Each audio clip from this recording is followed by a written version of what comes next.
যাদবপুরবাসী কি পেলেন তবে আরেক মমতা?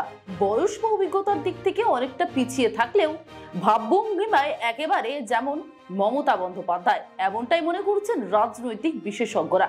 হ্যাঁ, ঠিক ধরেছেন, আমরা কথা বলছি এবারের লোকসভা নির্বাচনে যাদবপুরের তৃণমূল কংগ্রেসের প্রার্থী তথা নবনিযুক্ত সাংসদ সায়নী ঘোষকে নিয়ে। 2024-এর লোকসভা নির্বাচনে যাদবপুর জুড়ে ঝড় তুলতে দেখা গিয়েছিল সায়নী ঘোষকে। পরনে সেই সাদা শাড়ি, সেই হাওয়ায় চটি এবং ভাবভঙ্গিমায় মনোভাব যা ছিল তা একেবারে লড়াকু মমতা বন্দ্যোপাধ্যায়ের মতো। যাদবপুর লোকসভা কেন্দ্র, আমরা জানি মমতা বন্দ্যোপাধ্যায় প্রথমবার 2009 সালে সংসদে গিয়েছিলেন এই যাদবপুর লোকসভা কেন্দ্র থেকে জয়ী হয়ে। সায়নী ঘোষের বেলায় সেই একই চিত্র। সায়নী ঘোষ আমরা দেখেছিলাম আসানসোল দক্ষিণ থেকে বিধানসভা নির্বাচনে লড়তে, কিন্তু সেখানে জয় আসেনি। তারপরে দলের নেতৃত্ব তাকে আবার সিদ্ধান্ত নেয় যে তাকে লোকসভা নির্বাচনে প্রার্থী করবেন। দাঁড়ালেন তিনি যাদবপুর থেকে এবং সেখান থেকে তিনি জয়যুক্ত হয়ে সংসদের দিকে পা বাড়াচ্ছেন।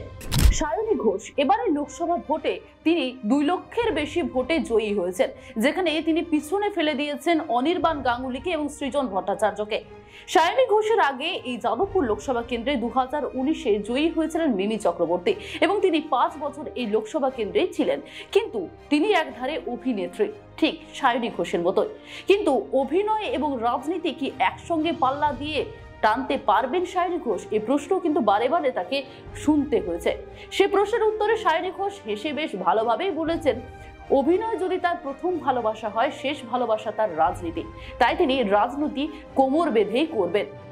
এদিকে যাদবপুরবাসী কিন্তু মিমি চক্রবর্তীকে সেভাবে পায়নি, তাহলে কি সায়নী ঘোষকেও সেভাবে পাওয়া যাবে না? এখন দেখার বিষয়, মিমি চক্রবর্তীকে পাচ্ছেন নাকি আবার মমতা বন্দ্যোপাধ্যায়কে পাচ্ছেন যাদবপুরবাসী, সেদিকেই আমাদের নজর থাকবে।